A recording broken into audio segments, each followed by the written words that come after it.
नमस्कार, आपके साथ मैं अदिति त्यागी हूँ। रात के 8 बजने वाले हैं और जी न्यूज पर यह वक्त होता है बड़े मुद्दों पर बड़ी बहस का। और आज की हमारी बहस है कि राहुल गांधी की भारत जोड़ो यात्रा में उनके साथ देश को तोड़ने वाले घूम रहे हैं या फिर ये महज राजनीति है कि कुछ तो सवाल उठाना है, तो फिर यही क्यों नहीं। राहुल गांधी की भारत जोड़ो यात्रा का यूपी में आज दूसरा दिन था। आज भी राहुल गांधी की यात्रा में काफी लोग जुटे। राहुल ने वही बात दोहराई कि बीजेपी और संघ ने देश में नफरत फैला रखी है और वो इस यात्रा से इस नफरत को मिटाने निकले। बाकी बातें वही हैं जो वो अक्सर रोज कहते हैं। लेकिन बीजेपी ने राहुल की यात्रा पर पूर्व रॉ चीफ अमरजीत सिंह दुल्लत को लेकर हमला किया। 1965 बैच के आईपीएस ऑफिसर एएस दुल्लत कल राहुल गांधी की यात्रा में शामिल हुए थे, उनके साथ चले थे। आज बीजेपी ने हमला किया और पूछा कि जिसने कश्मीर समस्या को उलझाया, जिसका दिल अलगाववादियों को लेकर नरम था और जिसका पाकिस्तानी खुफिया एजेंसी आईएसआई के पूर्व चीफ के साथ करीबी रिश्ता रहा, उस व्यक्ति के साथ राहुल गांधी क्या कर रहे हैं? क्या बीजेपी के आरोपों में कोई दम है या फिर ये उसका राजनीतिक कष्ट है? क्योंकि यही एएस दुल्लत 1 साल रॉ चीफ रहने के बाद वाजपेयी सरकार में 4 साल पीएमओ के कश्मीर एडवाइजर रहे। या फिर राहुल गांधी खुद भी जानबूझकर अपने आसपास ऐसा घेरा बना रहे हैं जो खुद उनकी यात्रा और उन पर सवाल उठाने का मौका दे रहा है। बीजेपी इससे पहले कन्हैया कुमार को साथ लेकर चलने, मेधा पाटकर को यात्रा में शामिल करने और जीसस के अलावा किसी भी भगवान को नकारने वाले फादर जॉर्ज पुनैया से भी राहुल गांधी की मुलाकात को लेकर सवाल उठा चुकी है और इस नैरेटिव को लगातार बढ़ा रही है कि भारत जोड़ो यात्रा है ये या फिर भारत तोड़ो यात्रा है। और ये भी पूछ रही है कि अगर ये भारत जोड़ो यात्रा है तो फिर इसमें तोड़ने वाले क्यों चल रहे हैं। सवाल ये भी है कि बीजेपी जिन लोगों पर भी आरोप लगाती है, क्या उन पर ऐसे किसी तरह के आरोप साबित हुए हैं? अगर नहीं, तो फिर यह अधिकार उसके पास कहां से आता है कि जो उसका विरोधी है उसे देश विरोधी ही करार दे दिया जाए। कई खास मेहमान हमारे साथ हैं, उससे पहले रिपोर्ट देखिए। જેમણે ગુજરાતમાં માં નર્મદાને આવતી રોકવા માટે 40 વર્ષ સુધી કોર્ટ કચેરીઓ કરી, એવા નર્મદા વિરોધીઓના ખભે હાથ મૂકીને પદ માટે યાત્રા કરવા વાળાઓ अच्छे भले हमारी सरकार के समय में वो एडवाइजर थे और इनके साथ चले गए तो किताब लिख दी आईएसआई प्रमुख के साथ।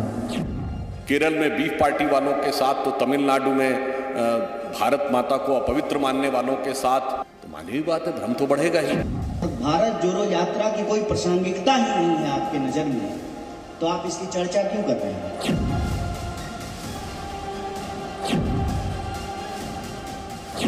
वो जोड़ो यात्रा में थोड़ी न चले हुए, तो तोड़ो यात्रा में चले हुए हैं और जिन लोगों ने देश को नुकसान पहुंचाया उनके साथ चले हुए हैं। तो कई खास मेहमान हमारे साथ हैं, आपको बता देते हैं। बीजेपी का पक्ष रखने के लिए हमारे साथ जफर इस्लाम है, हमारे साथ former under secretary home affairs RVS Mani हैं, अतुल लोंढे कांग्रेस पार्टी का पक्ष रखने के लिए हमारे साथ है, राजीव रंजन जेडीयू का पक्ष रखने के लिए हमारे साथ, और घनश्याम तिवारी हमारे साथ समाजवादी पार्टी का पक्ष रखने के लिए हैं। अतुल लोंढे, जो कि बीजेपी सवाल उठा रही है, वो कह रही है भारत जोड़ो यात्रा है या फिर ये भारत तोड़ो यात्रा है? आदित्य जी, ये अपनी असफलता की मान्यता जो है वो खुद भाजपा देगी।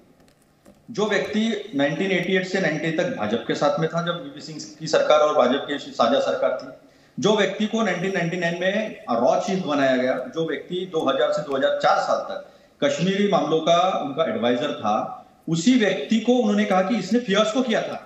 और सुधांशु त्रिवेदी जी, जो कि झूठ बोलने में, झूठा इतिहास रखने में माहिर है, उन्होंने कहा कि इनके साथ आने के बाद वो देश विरोधी हो गए। लेकिन वो कहानी तो 2000-2004 तक की लिख रहे हैं। तो क्या उन्होंने सवालिया निशान अटल बिहारी वाजपेयी जी पे रख दिया कि उनकी कश्मीर नीति असफल थी, कश्मीर में फियास्को हो गया और कश्मीर में अलगाववादियों के तरफ एक अपनी आत्मीयता रखने वाले इंसान को उन्होंने अपना सलाहकार बनाया था? ये तो सवाल उसने उनके तरफ उठाए हैं।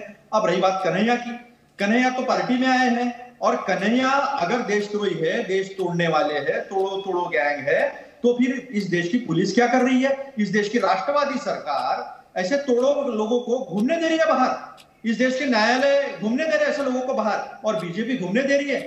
तो मैं तो यही कहूं कि ऐसे लोग फिर भाजपा के शासन में क्यों आए?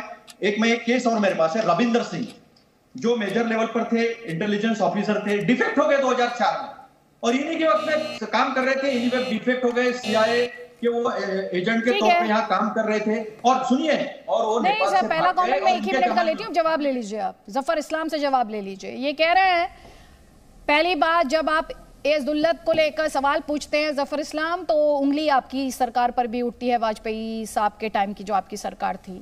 दूसरा, इन्होंने कहा अगर ये देश तोड़ने वाले हैं तो एजेंसी फिर शांत क्यों बैठी हैं? एक्शन लेना चाहिए, पकड़ के सलाखों के पीछे डाल देना चाहिए।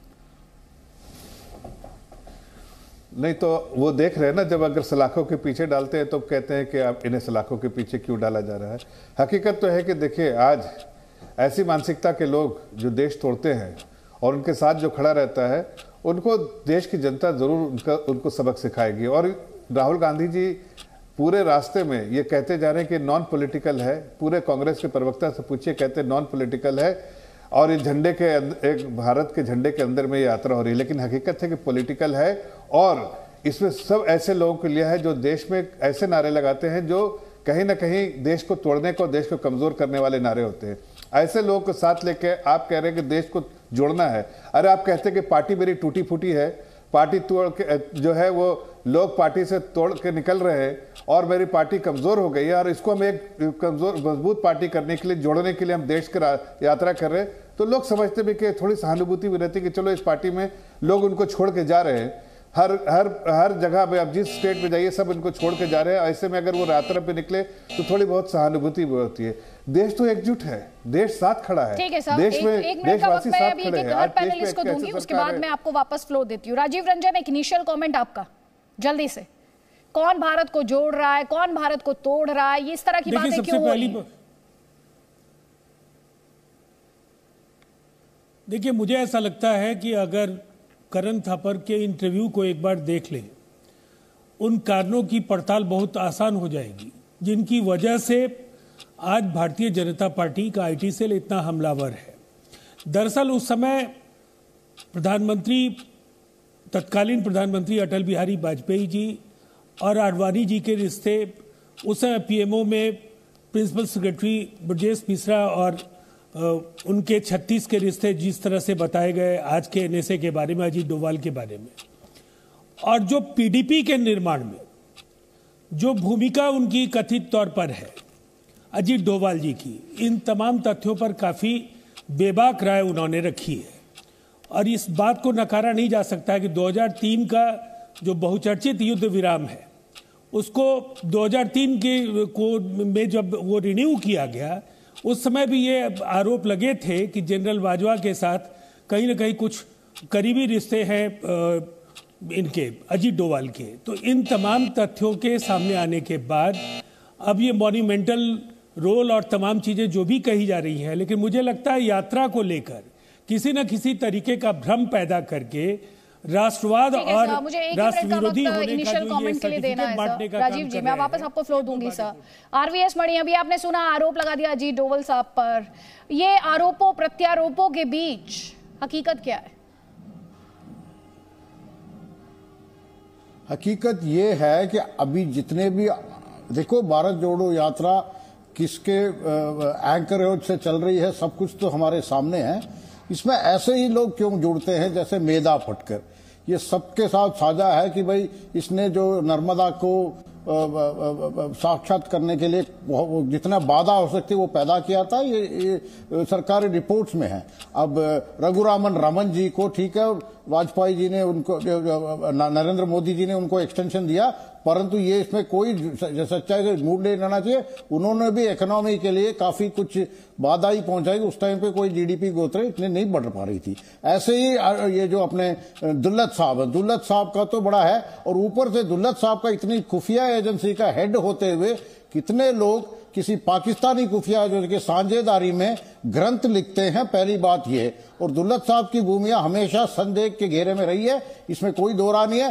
वो वाजपेयी जी का पॉइंट ही हो, मैं तो निष्पक्ष बोलने वाला आदमी हूं, मैं तो पॉलिटिकल आदमी नहीं हूं। दुल्लत साहब का आज नहीं, पीछे भी रहा है, और पीछे उनके साथ अच्छी रिलेशनशिप सेपरेटिस्ट लीडर मिरवाइज के साथ, गिलानी के साथ तो रही है। इसमें कमेंट यहाँ पर आपका लूंगी मैं। अब यहाँ पर आरोप प्रत्यारोप, भारत जोड़ो यात्रा है, भारत तोड़ो यात्रा है, पार्टी जोड़ो यात्रा है, परिवार जोड़ो यात्रा है, इसमें इतनी सियासत क्यों है? नमस्कार अदिति जी, आपको, दर्शकों और को पैनलिस्ट को। जो पार्टी पिछले 8 सालों से प्रतिदिन देश की हवाओं में जहर घोल रही हो, प्रतिदिन हर मंच से हिंदू मुस्लिम बहस करा रही हो, और जिसके सांसद पे कभी आतंकवादी बमबाजी का आरोप है और जुबान पर छुरीबाजी का बयान है, और उसके पीछे पूरी पार्टी खड़ी हो, जो जिसका बस चले तो बंदूक दोबारा तान दे महात्मा गांधी के ऊपर, ऐसे लोगों को सांसद बनाया हो, जिसने देश के विपक्ष के हर मुख्यमंत्री को अपने अपने अंदाज में देशद्रोही कहा हो, जिसने किसानों को देशद्रोही कहा हो, जिसने नौजवानों को देशद्रोही कहा हो, वो पार्टी अगर किसी को देशद्रोह का सर्टिफिकेट देती है तो वो अपना ही मजाक उड़ाती है। सच ये है कि जिसने भी देश की सरकार में उस नेतृत्व पर, क्षमता पर काम किया है, वो उसने देश को मजबूत किया है। और अगर आपके पास कुछ नहीं है तो सिवाय आप जनता को देने के आरोप पे कुछ नहीं दे सकते।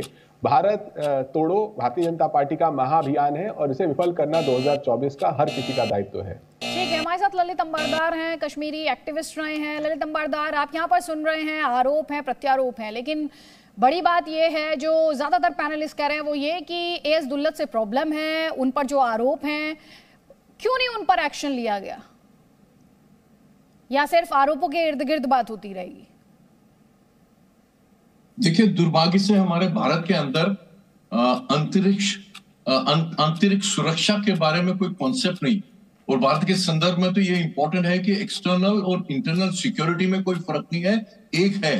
हमारा जो दुश्मन है उसके स्लीपर सेल्स हिंदुस्तान के अंदर इतने हैं, कश्मीर से लेकर कन्याकुमारी तक, इसलिए इंटरनल सिक्योरिटी और एक्सटर्नल सिक्योरिटी एक बन जाती है। जब आप बात करते हैं एएस दुल्लत की, एएस दुल्लत तो उनमें से थे जिन्होंने ये कहा, ये एक उनका डॉक्ट्रिन है, कश्मीर को अगर हिंदुस्तान के साथ रखना है तो कश्मीर के जिहादियों को, इस्लामिस्टों को ही अपने साथ उनकी वफादारी कोशिश करनी पड़ेगी खरीदने की, जो उन्होंने वाकई की पैसा खरीदने की, जैसे जवाहरलाल नेहरू ने उनको 370 के दिया था, उनकी वफादारी खरीदने की कोशिश की थी। दुल्लत ने कहा था हम पैसा दे के खरीदेंगे, ये जानते हुए कि हुर्रियत का इजाद पाकिस्तान ने किया था। उनकी किताब के अंदर एएस असद दुरानी कहते हैं कि हमने हुर्रियत को बनाया हिंदुस्तान के अंदर अपना रिप्रेजेंटेटिव, हम उन्हीं के साथ बातचीत कर रहे थे, कश्मीर का फैसला उन्हीं के साथ कर रहे थे। ये बहुत इंपॉर्टेंट है। इसमें मुझे नहीं समझता है कि राजनीति क्यों होनी चाहिए। अगर हिंदुस्तान के बारे में लोगों को चिंता है, मेरे ख्याल में दुल्लत किसी की पार्टी के साथ खड़ा होने से कोई भी पार्टी हिचकिचानी चाहिए कि क्या वाकई हम इस इंसान के साथ खड़े हो सकते हैं जिसने अपनी भारत की सुरक्षा, भारत की सोनिटी, भारत का वो रूल दोनों ही पार्टियों पर अप्लाई होगा। दो मेन पार्टियां जो इस पर सबसे ज्यादा सियासत कर रही है।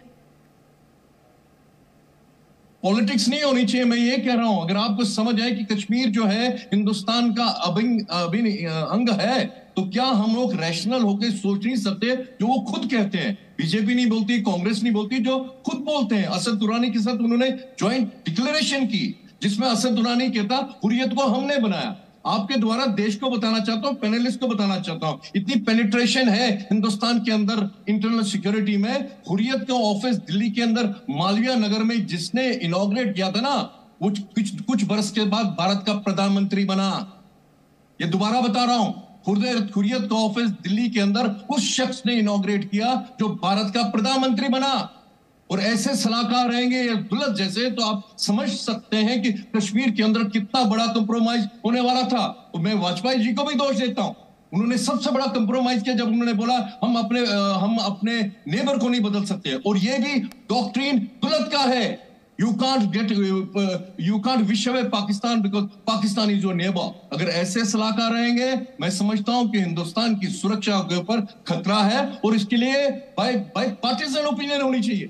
दुल्लत अगर उसका इज ए पॉलिटिशियन, अभी राजीव राहुल गांधी जो है पॉलिटिकल बीजेपी और कांग्रेस दोनों को कटघरे में खड़ा किया है। पहले अतुल लॉन्डे से जवाब लीजिए, उसके बाद मैं फ्लो दूंगी जफर इस्लाम को। जल्दी जल्दी प्लीज। ऐसा है कि वाजपेयी जी तो परराष्ट्र संबंध के, फॉरेन पॉलिसी के बहुत बड़े जानकार माने गए हैं। 1978 में भी जानकार माने गए थे और इसी को लेकर उन्हें 1992 में अपना पक्ष रखने के लिए जनरल असेंबली में यूएन की नरसिंह जी ने भेजा था। तो अगर ये वाजपेयी जी के ऊपर सवाल उठाते हैं तो ये उठाए, कोई उसमें ये नहीं है। लेकिन बार बार दुल्लत जी जो है 88 से 90 में भी थे, 99 में और 2000 में बनाए गए और उसके बाद 2000 से 2004 तक भी बनाए गए। ये भाजपा जो है ना वो इस्तेमाल करती है मीडिया का अपने खुद के लिए, सोशल मीडिया से लेकर सारी चीजों का। ये राजू सबनानी के बारे में मुझे आज तक इन्होंने जवाब देने की हिम्मत नहीं की, जो इनका ओवरसीज फ्रेंड ऑफ बीजेपी का उपाध्यक्ष था, जिसे ओस्लो में मुजाहिदीन का दोस्त करके पकड़ा गया था। वो उपाध्यक्ष है, वो पैसे जमा करता है चाइना से और हांगकांग से बीजेपी पार्टी के लिए। उसके साथ 2003 में पकड़ा गया था। 2015 में नरेंद्र मोदी जी राजू सबनानी और उसके बेटी से जो है वो 1 लाख का चेक लेते हैं नमामि गंगे के लिए। अभी मुझे एक बात बताइए कि इंटरनल सिक्योरिटी की बात हमारे ललित भाई ने की है, तो आईबी क्या कर रही है? क्या आईबी इंटरनल सिक्योरिटी के लिए रिस्पॉन्सिबल नहीं है? इंटेलिजेंस ब्यूरो रिस्पॉन्सिबल है और हर कोई देश के दुश्मन के खिलाफ इकट्ठा साथ में खड़ा है। तो किसी प्रधानमंत्री को आप अगर दोष देते हो वाजपेयी जैसे, तो मुझे यह कहना है कि फिर दुर्लभ कोई अधिकारी पॉलिसी नहीं ले सकता, अधिकारी एडवाइस कर सकता है। पॉलिसी तो पॉलिटिकली होती है डेमोक्रेसी में, पॉलिसी कोई अधिकारी नहीं ड्राफ्ट कर सकता। पॉलिसी ठीक है, जवाब दीजिए पहले ललित अंबरदार से जवाब दीजिए, उसके बाद जफर इस्लाम। जल्दी जल्दी प्लीज।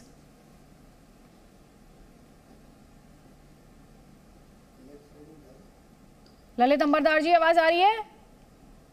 जी आ रही है जी। ये कह रहे हैं कि पॉलिसी थोड़ी ना कोई अधिकारी ड्राफ्ट करता है, जो आप कह रहे हैं। नो, मैं आपको ये बताना चाहता हूं, जब वाजपेयी जी जिंदा थे तो मैं तब भी बोलता रहा हूं, अब भी बोलता हूं, हिंदुस्तान 1947 के बाद अगर भारत के बारे में सिविलाइजेशनल कॉन्टेक्स्ट में, हिंदुस्तान का कश्मीर के कॉन्टेक्स्ट में, इस्लामाबाद का खतरा जो विस्तारवादी है उसके कॉन्टेक्स्ट में, मैं समझता हूं अटल बिहारी वाजपेयी से बड़ा कोई ऐसा नेता नहीं है अभी तक भी हिंदुस्तान के अंदर जिनको इसकी पूरी समझ थी। लेकिन प्रॉब्लम क्या है, जब आप उस गठबंधन की सरकार करते हैं, प्रेशर्स हैं आपके ऊपर, सलाहकार है, फिर दुल्लत सलाहकार है, वो सलाह देता है, तो उस वक्त मैं नहीं समझता हूं अटल बिहारी वाजपेयी इतने पॉलिटिकली स्ट्रांग थे कि he could have put his foot down. लेकिन मैं अभी बताना चाहता हूं आपको ये बताना चाहता हूं, अभी भी बताना चाह रहा हूं, नॉर्थ ब्लॉक किसी हद तक दुल्लत की पॉलिसी फॉलो करती है कश्मीर के संदर्भ में। आज तक हमारे एक भी जिहादी को जिसने कश्मीरी हिंदू का नरसंहार किया, आज तक उसको सजा नहीं दी, क्योंकि एस दुल्लत का डॉक्ट्रिन है, कश्मीर के जिहादियों को नाराज मत करो, उनको दिल के साथ रखो। आज भी मेरा लेफ्टिनेंट गवर्नर कहता है कश्मीर में धर्म के नाम पे हिंदुओं को नहीं मारा जा रहा है, ये एस दुल्लत की पॉलिसी है। तो ये नॉर्थ ब्लॉक जो पिछले 70 साल से हमारी राष्ट्रीय नीति इंटरनल सिक्योरिटी को पुश कर रहा है, इसलिए बता रहा हूं, पार्टी पॉलिटिक्स के बगैर, क्योंकि नॉर्थ ब्लॉक उसी पॉलिटिक्स को चल रहा है। मुझे एटलीस्ट ठीक है, जवाब दीजिए जफर इस्लाम। मुझे नहीं लगता कि जफर इस्लाम के बगैर कई सवाल यहाँ पर ललित अंबरदार ने आपसे भी पूछे, चाहे वो आपका मौजूदा डॉक्ट्रिन को लेकर हो जेएनके में या फिर वाजपेयी साहब की सरकार हो। देखिए, अभी मैं वाजपेयी जी के बारे में जो कह रहे हैं वो मैं उसके बारे में क्या इनको जवाब दूं। पूरी दुनिया इस बात को तस्लीम करती है लीडरशिप के उनके, और जिन्होंने जो उनकी पॉलिसी थी उसको बारे में सभी लोगों ने सराहा है, देश की हर जनता ने, इवन के अपोजिशन पार्टीज भी सराहती थी।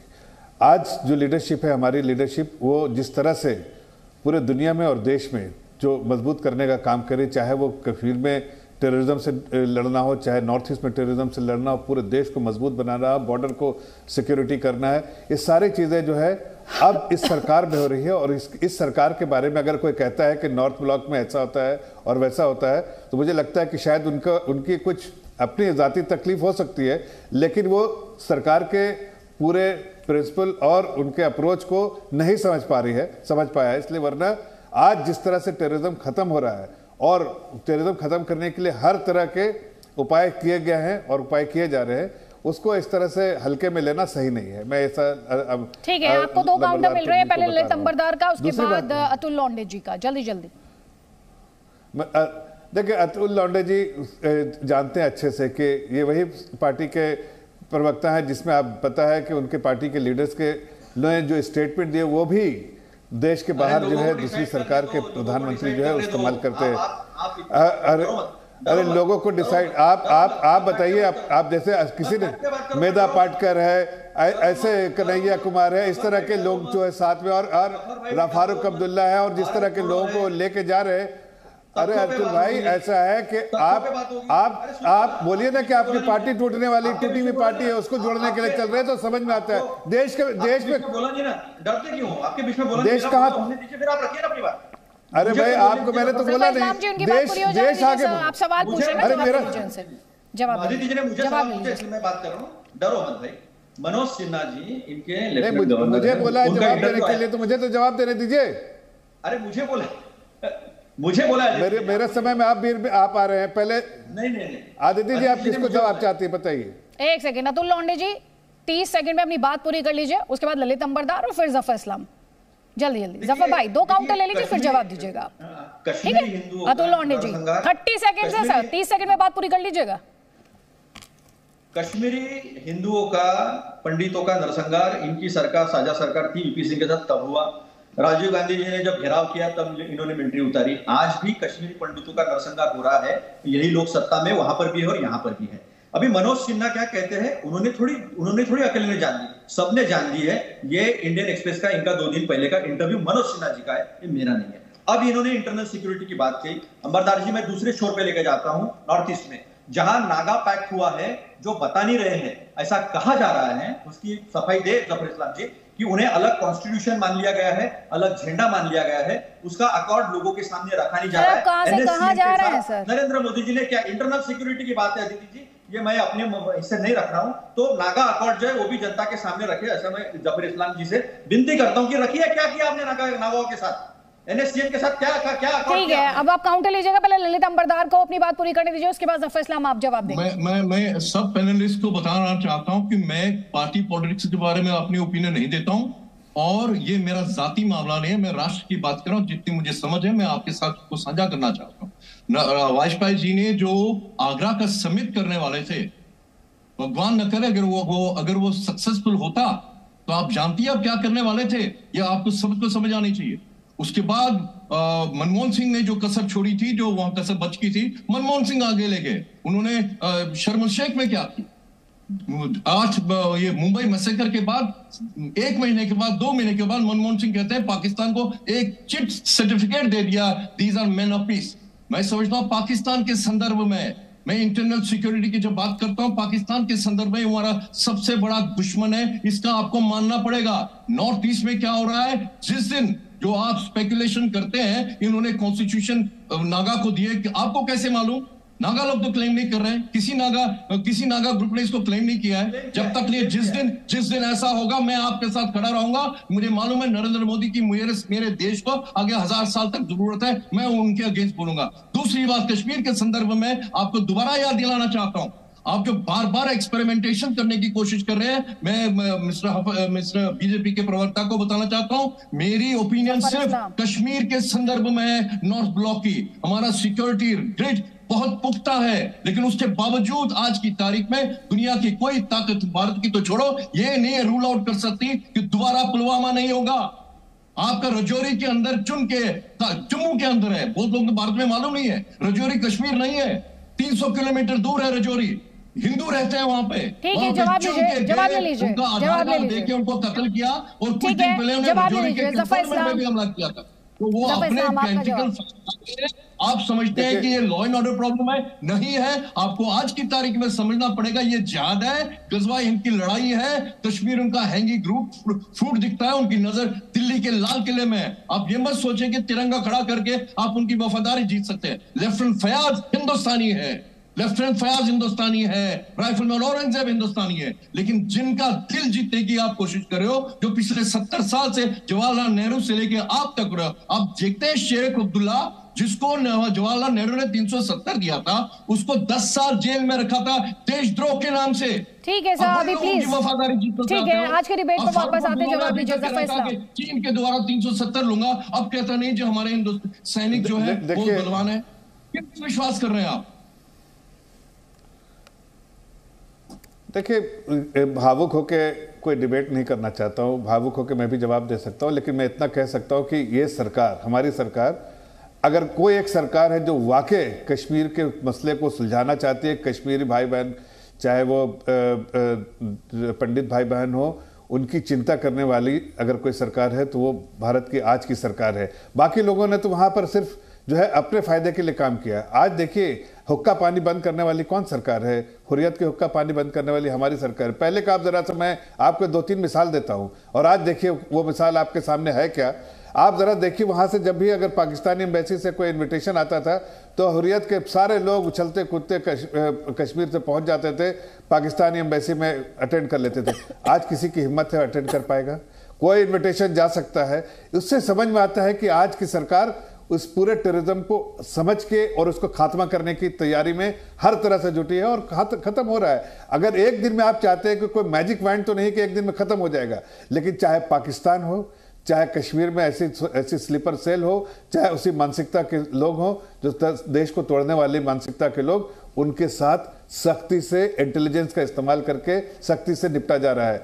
ये कहना कि नॉर्थ ब्लॉक में इस चीज की समझ नहीं है और सिर्फ कुछ लोगों को, उनमें आप भी हैं जो कश्मीर के मसले को ज्यादा अच्छा से समझते हैं, मैं आपकी बात को समझता हूं, लेकिन मैं भावुक होकर नहीं बोलूंगा, लेकिन मैं इतना जरूर बोलूंगा कि आपके साथ हमारी सरकार खड़ी है और आपकी समस्याओं का समाधान यही सरकार करेगी। ठीक है, मैं एक कमेंट लूंगी। पहले राजीव रंजन जी आपकी बात, उसके बाद घनश्याम तिवारी, जल्दी जल्दी प्लीज।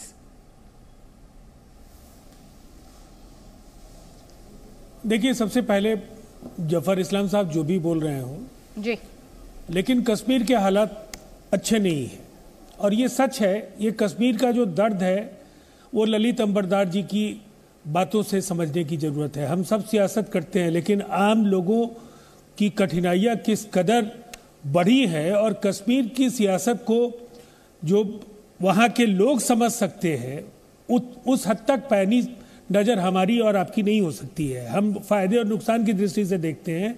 इन्होंने पलायन देखा है, हत्याएं देखी हैं, बड़े पैमाने पर वहाँ पर नरसंहार देखा है, तो इनका दर्द तो मैं कह सकता हूँ इसकी कोई भरपाई नहीं है। बड़ा सवाल यह है कि कश्मीर, कल तक आप ये कहते थे कि दक्षिण कश्मीर के 3 जिलों तक आतंकवाद है और आज 300 किलोमीटर वैली से 300 किलोमीटर दूर राजौरी में जो घटनाएं हुई, मुझे लगता है ये आपको सोचना पड़ेगा कि जितने बड़े बड़े हवाई वायदे आपने किए, कश्मीर के हालात पहले से बदतर होते जा रहे हैं और इसको संभालने की जवाबदेही आपकी है। और मुझे लगता है रॉ वगैरह जैसे सवालों को लेकर के आईटी का, बीजेपी की आईटी का सामने आना और कई गड़े मुर्दे उखड़ना, ये बेहद दुर्भाग्यपूर्ण है। ऐसी कई चीजें सामने आएंगी आरोपों और प्रत्यारोपों के जरिए, जिससे बहुत सारी चीजें जो इस देश के लोग नहीं जानते हैं उन्हें भी पता होगा और दुश्मनों को भी पता होगा। मैं दूसरी बात कहना चाहूँगा, सरदार सरोवर और जो आज हम बात कर रहे थे मेधा पाटकर जी की, ये पर्यावरण बनाम विकास की लड़ाई थी। आप भारतीय जनता पार्टी के लोग क्या सोचते हैं ये हमारे लिए चिंता का विषय नहीं है। पर्यावरण और विकास के बीच संतुलन हो, पर्यावरण बेहद महत्वपूर्ण है। अगर इस सवाल को लेकर के, सरदार सरोवर डैम को लेकर के, अगर वो पूरी दुनिया में उनके अभियान को सराहा गया और ये उनको भारत तोड़क मानते हैं, कन्हैया कुमार के खिलाफ तो ये कुछ साबित नहीं कर पाए। देखिए, इस तरह से एक सफल यात्रा को आप लांछित और प्रताड़ित करने की कोशिश कितना भी करेंगे, जिस कदर जनता का समर्थन मिल रहा है, जन संवाद लोकतंत्र में बराबर सराहना की जानी चाहिए, आपको भी करनी चाहिए। आपके नेता केवल हवाई यात्रा करते हैं, गृह प्रदेश नहीं बचा पाते, बिहार में आकर 40 सीटों की बात कर लेते हैं। जवाब लीजिए। जफर इस्लाम ये कह रहे हैं कि जो भी आपसे अलग सोचता है आप उसे सर्टिफिकेट क्यों देने लगते हैं? आप कन्हैया कुमार पर कुछ साबित नहीं कर पाए। देखिए, साबित करना जो है वो अभी कोर्ट का मामला कोर्ट में है, लेकिन जो एविडेंस है और जो देश को तोड़ने वाले नारे लगे कन्हैया कुमार के, इसमें सबको आप उसके वीडियो हमारे रंजन जी ने भी, राजीव रंजन जी ने देखा है और बाकी पैनलिस्ट ने देखा है और आपने भी देखा है। बात तो यह है कि देखिए, ऐसी ताकतों को अगर आप सराहेंगे, उसको ताकत और देंगे तो देश का नुकसान होगा। अगर उसके बारे में मैं चुप रहता और हमारी पार्टी चुप रहती तो हमको, देश को नुकसान होगा। आप चुप रह सकते हैं इसलिए कि आपको वोट बैंक की राजनीति करनी है। हमें देश को आगे बढ़ाना, देश को मजबूत करना, हम वोट बैंक की राजनीति नहीं करना चाहते हैं। इसलिए हम जब देश की बात आती है तो सबसे सर्वोपरि हमारे लिए देश हो जाता है। आपके लिए नहीं हो सकता है आपके लिए परिवार हो जा सकता है, आपके लिए कोई आपका लीडर हो सकता है, आपके लिए हो सकता है कि आपकी कुछ और कठिनाइयां हो सकती हैं, आपके लिए अलायंस पार्टनर ज़्यादा हो जाता है, लेकिन हम अलायंस का भी पूरा पूरा मान सम्मान करते हैं और धर्म निभाते हैं, कोलिशन धर्म। लेकिन अगर वो कहीं ऐसी सिचुएशन आती है जहां देश को प्राथमिकता देनी है या अलायंस पार्टनर को, तो देश को प्राथमिकता दिया, जवाब ले लीजिए। अभी अतुल लोंढे लगातार मुस्कुरा रहे, पहले उनका जवाब, उसके बाद घनश्याम तिवारी। प्लीज एक एक करके। अतुल जी पहले आप, केवल 30 सेकंड अदिति जी दे दीजिए, केवल 30 सेकंड। एक मिनट राजीव जी, एक मिनट। ये बहुत बड़ी बड़ी बात करते हैं, लेकिन 80-20 की राजनीति कौन करता है सारे हिंदुस्तान को पता है। जब्बार भाई ध्यान में रखो ना, सब देख रहे हैं आपको। कांग्रेस की पॉलिसी 1995 में दिल्ली के लाल किले से नरसिंह राव जी ने क्लियर की थी, अगर कश्मीर का कोई मुद्दा बचा है तो मुद्दा इतना ही बचा है कि पीओके को भारत में शामिल कर लेना। ये पहली बात। आप इतनी ताकतवर सरकार है आपकी, आप इतना बड़ी बड़ी बातें करते हो, लेकिन मेरे पंडित भाई क्यों मरते हैं? क्यों आपके खिलाफ आंदोलन हो रहा है? क्यों एक्सोडस हो रहा है अभी? क्यों लोग जम्मू में वापस आ रहे हैं? क्यों जम्मू में टेंटों में आज भी लोगों को रहना पड़ रहा है? क्यों उनकी ट्रांसफर्स नहीं हो रही है? क्यों 6000 घर का वादा करके 1300 घर बनाए जाते हैं सिर्फ? क्यों नहीं दिए जाते हैं? क्यों अलग अलग बातें की जाती है? क्यों लेफ्टिनेंट जनरल आपके अलग बात करते हो और आप टीवी में आकर अलग बात करते हो? क्यों लोगों को गुमराह करने की कोशिश करते हो आप? इतना तो बताओ हमें, क्या मकसद क्या है आप लोगों का? अभी मैंने रविंदर सिंह की बात नहीं की है। रविंदर सिंह वो रॉ एजेंट थे, मेजर पे थे, इंटेलिजेंस ऑफिसर थे, वो डिफेक्ट हो गए, 2004 में भाग गए देश से, सीआईए के एजेंट करके यहां काम कर रहे थे, ऐसे चीजों के फोटो प्रिंट ले रहे थे जो उनके काम से संबंधित नहीं था, नेपाल से भाग गए। कैसे भाग गए? आपके जमाने में ही ये सब क्यों हुआ? आपके जमाने में ही सारे जो ऑफिसर थे उनके ऊपर क्या उंगली उठ रही है? आपके जमाने में आपको गुमराह कर दिया, क्या फिर आपको नस मालूम नहीं थी? क्या आपको इंटरनेशनल पॉलिटिक्स नहीं समझ में आता था? क्या आपको देश के हित नहीं समझ में आते थे? सिर्फ भाषणों के लिए राष्ट्रवाद है, सिर्फ भाषण देने में ही राष्ट्र का प्रेम है, लेकिन धरातल पे सारा कुछ जो है तो तहस नहस होता हुआ दिखाई देता है। ठीक है, एक कमेंट जल्दी से घनश्याम तिवारी का, एक कमेंट घनश्याम तिवारी का, उसके बाद मणि जी आपको फ्लो दूंगी। प्लीज घनश्याम तिवारी। देखिए, दो बातें संक्षिप्त में कहूंगा। एक, कश्मीर के सिलसिले में जो भारतीय जनता पार्टी के बड़े बड़े दावे हैं, मुझे ये बताइए कि फिर ऐसा क्यों है कि पार्लियामेंट में ये कहा गया कि पिछले 2014 से 2021 के बीच में 264 सिविलियंस और 505 आर्म्ड फोर्सेस कश्मीर में मारे गए। ये सरकार के आंकड़े हैं। अगर जो आप आंकड़े प्रस्तुत नहीं करते हैं, सिर्फ दावे प्रस्तुत करते हैं, तो इसका मतलब आप जनता को धोखा देना चाहते हैं। और उसके बाद आप अपनी देशभक्ति की गाथा गाते हैं, उसके बाद कहते हैं किसी दिन महबूबा मुफ्ती आपकी कश्मीर में सरकार का हिस्सा बन जाती है, उनके साथ आपको सरकार चलानी है। और जैसा कि आप हर अलायंस पार्टनर के साथ करते हैं, जब धोखा देना है तो बोलिए कि वो देशद्रोही हैं। तो देश की राजनीति आपकी धोखाधड़ी और नफरत के अभियान से पटी हुई है। इसीलिए मैं मानता हूं कि 2024 सिर्फ कश्मीर नहीं, हर मुद्दे पर भारतीय जनता पार्टी को उसकी धोखाधड़ी और उसके नफरत की कहानी को याद दिलाया जाएगा और जनता ठीक है, जवाब ले लीजिए। ललित अंबरदार आपको जवाब देना चाह रहे हैं, उसके बाद मणि जी का कमेंट लूंगी। जल्दी प्लीज। मैं सबको पहले ये बताना चाहता हूं, अभी आपने देखिए, मैं बार बार कह रहा हूं, कश्मीर को पॉलिटिकल इशू मत बनाइए। आपने नरसिम्हा राव जी का याद किया ना, अभी नरसिम्हा राव ने बुर्किना फासो में कश्मीरी जिहादियों को निमंत्रण दिया, स्काई इज द लिमिट, जो चाहिए मांगो, आसमान लिमिट है, ये नरसिम्हा राव ने किया था। आप ये मत भूलिए कि मैं बार बार बता रहा हूं, कश्मीर जिहाद जो है, दुनिया की जिहाद की जितनी भी प्रॉब्लम है, कहां पे वो इलेक्शन से ठीक हुई है? किस दुनिया में जिहाद रुक गया बताइए मुझे। आपने जिन्ना की जिहाद की लड़ाई जीत सके थे, पाकिस्तान देना पड़ा था ना उनको, कत्लेआम हिंदुओं की लाशों के ऊपर पाकिस्तान बनने दिया था ना। और दूसरी बात, 5 अगस्त 2019 तक वही परंपरा चल रही थी जो पिछले 70 साल से चल रही थी, जो नेहरू जी ने शुरू की थी। लेकिन 5 अगस्त 2019 को एक क्रांतिकारी दिवस है, जब आपने वो कदम उठाया, जो वो निर्णय लिया, जिसकी वजह से कश्मीर के अंदर पाकिस्तान फल फूल रहा था, उसको आपने निरस्त कर दिया। लेकिन उसके बाद कश्मीर के संदर्भ में जो कुछ हो रहा है, वो स्पिरिट ऑफ 5 अगस्त 2019 के अगेंस्ट हो रहा है। ये मैं आपकी तरह बताना चाहता हूँ। आप जो भी टेलीविजन पे बता रहे हैं, जल्दी से कमेंट आपका लूंगी, जल्दी हर पैनलिस्ट का एक कमेंट होना चाहिए, जल्दी से मणि जी।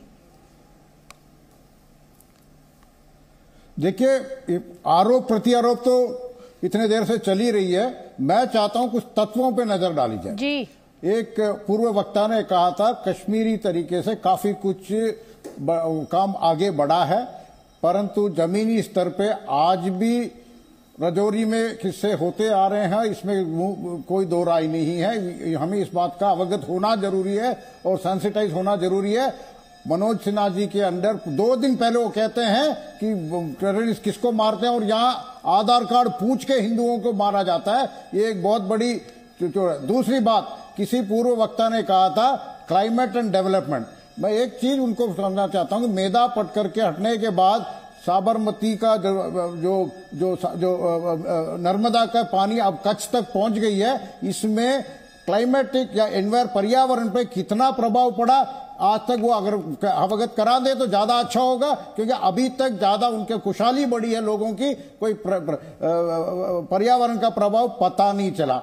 तीसरा, एक रविंदर सिंह के पूर्व वक्ता बोल रहे थे, अगर एक रविंदर सिंह वाजपेयी जी के टाइम पे था तो एक उज्जवल दासगुप्ता और कमोडोर सैनी वगैरह वो यूपीए के टाइम पे था, जिनका प्रोसिक्यूशन सैंक्शन मैंने इश्यू किया, इसलिए उसके बारे में मुझे ज्यादा पता है। तो हर इसमें देशद्रोही तो हर सरकार, तो हमें इसमें आरोप प्रत्यारोप से बच के आगे उठकर राष्ट्र के हित में सोचना है और तत्वों के आधार पर सोचना है। ये नहीं कि किसने क्या कहा, मगर क्या राजनीति की बिसात पर यही आरोप तो आधार है मणि जी, यही आरोप तो आधार है और पूरा नैरेटिव इन्हीं आरोपों प्रत्यारोपों पर चल रहा है। जवाब ले लीजिए अतुल जी।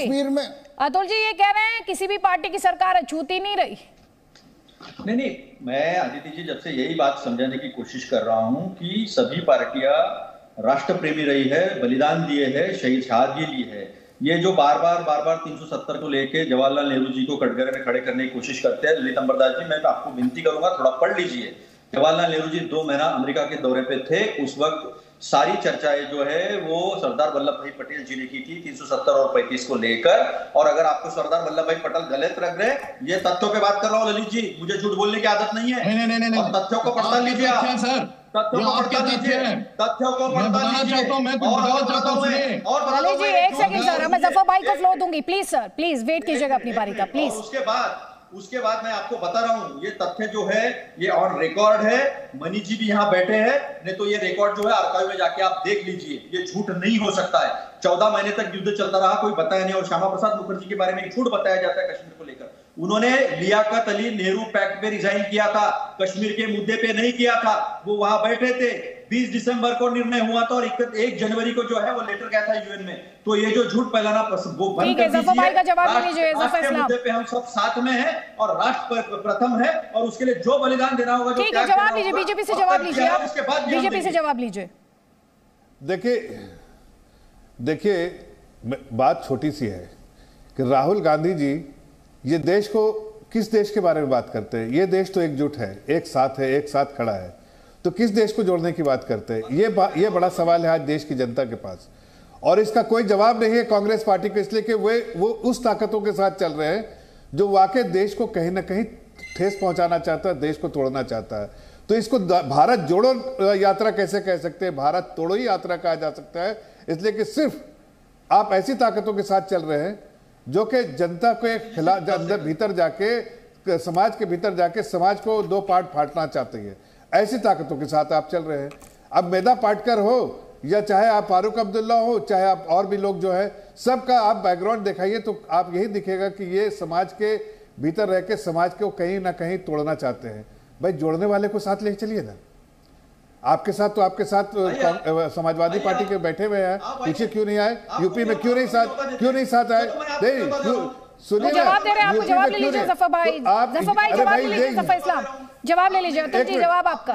1 मिनट मैं लेता हूँ, मैं जवाब देता हूँ। आम आदमी चल रहा है रास्ते पर राहुल जी के साथ, उसको भी गाली दे दी। मैं आपको ऑफर देता हूँ, चलो आइए भारत जोड़ो में, पूरे सम्मान मैं आपको ले चलता हूँ। आइए आप, भारत जोड़ो की यात्रा आइए, ये किसी की यात्रा नहीं है, गलत मत बोलिए आप गलत मत बोलिए। अरे लेकिन किस भारत के बारे में बात कर रहे? सुनिए अतुल पाटिल जी, पहले तो अपने अलायंस पार्टनर को ले जाइए ना, ऑपोजिशन के लोगों को ले जाइए। समाजवादी पार्टी, बसपा, दोनों ने आपको नकार दिया। आरएलडी जो आपका पार्टनर, उसने भी नकार दिया। सबने बता दिया कि राहुल गांधी जी के साथ खड़ा नहीं रह सकते, जो ऐसी ताकतों के साथ खड़े जिनके साथ नहीं रह सकते। क्या कहा? पाकिस्तान को धन्यवाद दिया, वहां पर बैठे थे नरेंद्र मोदी जी, बैठे थे जब शपथ विधि हो रहा था, मुफ्ती मोहम्मद सईद का। मैं तो आपसे कह रहा हूँ कि आप ऐसी ताकतों के साथ खड़े हैं। आप बैठे थे और आपके प्रधानमंत्री बैठे थे, और बोल रहा हूँ मैं, बात खोलो मत। मैं तो बहुत सिंपल कह रहा हूँ कि आप ऐसी ताकतों के साथ ले जा रहे हैं जो समाज के लिए भीतर है कि समाज को खोखला करना चाहती है। हम तो कह रहे हैं कि भाई अपने अलायंस पार्टनर को क्यों नहीं लिया? क्यों यूपी में समाजवादी पार्टी नहीं आ रही है? क्यों बसपा नहीं आ रही है? क्यों नहीं आरएलडी आ रही है? इसका जवाब दीजिए पहले। ये लोग क्यों साथ में नहीं है? देखो कोई विचारों के साथ चल रहा है, कोई साथ में मिलके चल रहा है। अरे बताइए ना, वो लोग क्यों साथ नहीं आ रहे? पहले आप इनका जवाब दे दीजिए ना, इनका जवाब दे दिए, आपको समझ में आ जाएगा। सुनिए एक सेकंड, जफर इस्लाम, इनकी यात्रा में कौन आ रहा है कौन नहीं आ रहा वो ये अपने लेवल पर तय करेंगे। आप उनको डिक्टेट थोड़ी करेंगे उनकी यात्रा में कौन आएगा। और इनका एक सीधी सी दलील है, आज आपने सारे पैनलिस्ट को सुना, उनकी सिर्फ एक दलील है। आप सब पर आरोप लगा रहे हैं, किसी पर आरोप साबित भी हुए हैं? जफर भाई। आदिति जी, मैं तो सिर्फ इतना अर्ज कर रहा हूँ, आदिति जी मैं तो सिर्फ इतना अर्ज कर रहा हूँ कि देखिए आरएलडी यूपी में जा रहे हैं, आरएलडी बसपा समाजवादी पार्टी वो एक इनके साथ हाथ मिला रहा है, क्यों नहीं मिला रहा है? ये सोचने की बात है। अरे भारतीय जनता पार्टी क्या कह रही, छोड़िए, ये बाकी पार्टी क्यों हाथ नहीं मिला रही है, क्यों साथ नहीं चल रही है? इसलिए कि एक गलत ताकतों के साथ, गलत मंशा से, और देश, उनकी नजरों में देश एकजुट है। ये लोग जो है झूठे लोग, लोगों को गुमराह करने के लिए निकले हैं, इसलिए अरे मैं आपको तो सिंपल, अरे मैं तो पूछ रहा हूँ, इसका जवाब दिए नहीं ना तो नहीं बताइए ना। आप बताइए समाजवादी पार्टी कहाँ गए भाई? अखिलेश यादव आपके साथ, भाई एक ही बात को बार-बार रिपीट करने से बात नहीं बनेगी। प्लीज, मैं डिबेट को टू द पॉइंट रखना चाहती हूँ। ललित अंबरदार, आपका पॉइंट, आप जो अपनी बात रखना चाह रहे हैं। अभी बताया गया कि कांग्रेस के प्रवक्ता को बताना चाहता हूं, आपने कहा कि कश्मीरी हिंदू का नरसंहार बीजेपी की सरकार की तलेवा। याद दिलाना चाहता हूं फारूक अब्दुल्ला और राजीव गांधी का अलायंस था कश्मीर के अंदर। वो कायर बुज़दिल फारूक अब्दुल्ला आपका सुनिए 19 जनवरी 1990 को भाग गया, कश्मीरी हिंदुओं को उन जहादियों के हवाले छोड़ गया। और आपके राजीव गांधी ने जगमोहन का जीना हराम कर दिया था वहां पे। बता रहा हूं, आपके राजीव गांधी ने जगमोहन गवर्नर का जीना हराम कर दिया। मैं दावे के साथ कह सकता हूं, अगर उस वक्त जगमोहन रहते, 1 साल के अंदर अंदर कश्मीर में जहाद को किसी हद तक खत्म किया होता। लेकिन आपकी कांग्रेस ने एक दिन भी उनको काम करने नहीं दिया। वहां पे आपके राजीव गांधी होटल सेंटोर में ठहरे थे, नीचे हिजबुल मुजाहिदीन वाले पाकिस्तान जिंदाबाद की वहां पे नेवी चला रहे थे। आप अपने ये ब्रह्मत पकड़ लीजिए आप उसके ऊपर। लेकिन मैं आज के संदर्भ में कह रहा हूं, आप कह रहे हैं कि रिलोकेशन कीजिए एम्प्लॉइज को। उन एम्प्लॉइज का जो एफिडेविट है ना, जो एफिडेविट है, उनको जो कॉन्ट्रैक्ट है, आपकी नाक तले लिखवाया गया। आपने कहां भेजा उन लड़के लड़कियों को? उनको वहां भेजा नौकरी के बहाने, उनकी गरीबी का नाजायज फायदा उठा के उन्हीं गांव और शहरों में भेजा जहां से उनका नरसंहार हुआ था, जहां से पलायन हुआ था। वो जहादी रेपिस्ट मर्डर्स सुखले घूम रहे उन इलाकों में जहां पे अपने गरीब कश्मीरी हिंदुओं में वक्त नहीं मैं जाया करना चाहती, लेकिन राहुल गांधी ने बीजेपी पर बड़ा हमला किया है। देश में नफरत और डर फैला रही है बीजेपी, राहुल गांधी कह रहे हैं। साथ ही उन्होंने कहा कि कोविड बीजेपी की डराने की पॉलिसी है। कोविड में बीजेपी ने लोगों को डराया है। साथ ही उन्होंने कहा कि नोटबंदी के बाद युवा बेरोजगार। यात्रा का लक्ष्य जो देश में नफरत और हिंसा फैलाई जा रही है उसको मिटाने का है। भाइयों और बहनों, बीजेपी की पॉलिसी हिंदुस्तान के युवाओं को, किसानों को, मजदूरों को डराने की पॉलिसी है। नोटबंदी, गलत जीएसटी, कोविड के समय जो इन्होंने किया, ये सारी की सारी पॉलिसियां किसान को, मजदूर को डराने के लिए है। क्योंकि ये जानते हैं जब ये डर फैलाते हैं, उस डर को नफरत में बदलना बहुत आसान होता है। ये इनका काम है। जनता को डराओ, किसान को डराओ, मजदूर को डराओ, युवा को डराओ और उसके डर को नफरत में बदल दो। डरो मत। ये भैया, ये एक बात समझ लो, ये आपने बोला डायलॉग, ये मेरा डायलॉग नहीं है। ये शिव जी का डायलॉग है। ये डायलॉग डरो मत। और कई खास मेहमान लगातार हमारे साथ बने हुए हैं यहाँ पर। जफर इस्लाम, जल्दी से आपका जवाब। वो कह रहे हैं बीजेपी डर फैला रही है, बीजेपी नफरत का माहौल क्रिएट कर रही है, बीजेपी कोविड का इस्तेमाल कर रही है डराने की पॉलिसी के तहत। देखिए, ये इनके पास कोई मुद्दा नहीं है तो लोगों को गुमराह करने के लिए, मिसलीड करने के लिए इस तरह के ढिंढोरे पीट रहे हैं। आज हकीकत यह है कि पूरा देश एक साथ चल रहा है और हमारा जो स्लोगन है सबका साथ सबके लिए प्रयास, सबका विश्वास और सबके लिए विकास, ये हम जब कर रहे हैं तो देश की जनता समझ रही है कि ये कैसे सरकार है जो उनके लिए चिंता करती है, उनके लिए समर्पित है और उनकी सेवा करती है।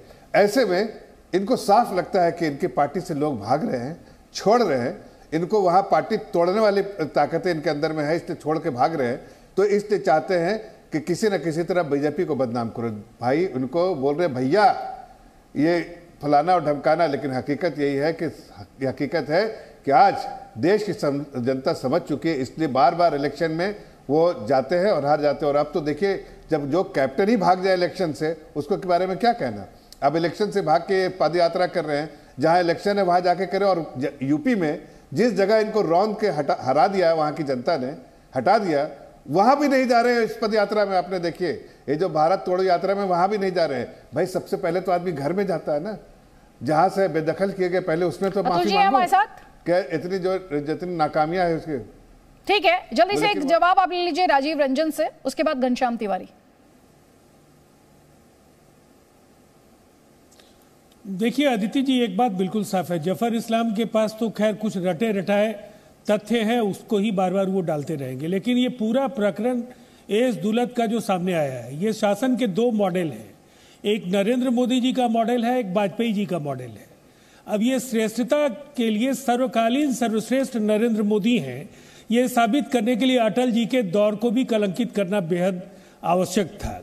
और ये रणनीति का हिस्सा है कि अटल जी के उस दौर को भी दागदार बना दिया जाए। और इसीलिए इस पूरे प्रकरण में जो चीजें उभर करके आई, पीएमओ की भूमिका से लेकर कौन किसका लॉयलिस्ट था, एस डोभाल आडवाणी जी के साथ थे तो एस दुलत वाजपेयी जी के साथ थे, ये सारे गड़े मुर्दे आज उखड़ रहे हैं। और मुझे ऐसा लगता है कुछ न कुछ सोच समझ करके ये पूरा का पूरा प्रकरण, ये केवल राहुल गांधी तक सीमित नहीं है, इसमें अटल जी के जो सुनहरी यादें हैं इस देश के सियासत में, उनके राजनीति को लेकर के जो अच्छी यादें, ठीक है, आप कई गंभीर आरोप यहाँ पर लगा रहे हैं राजीव जी, वक्त का अभाव है। आप सभी मेहमानों का बहुत बहुत शुक्रिया।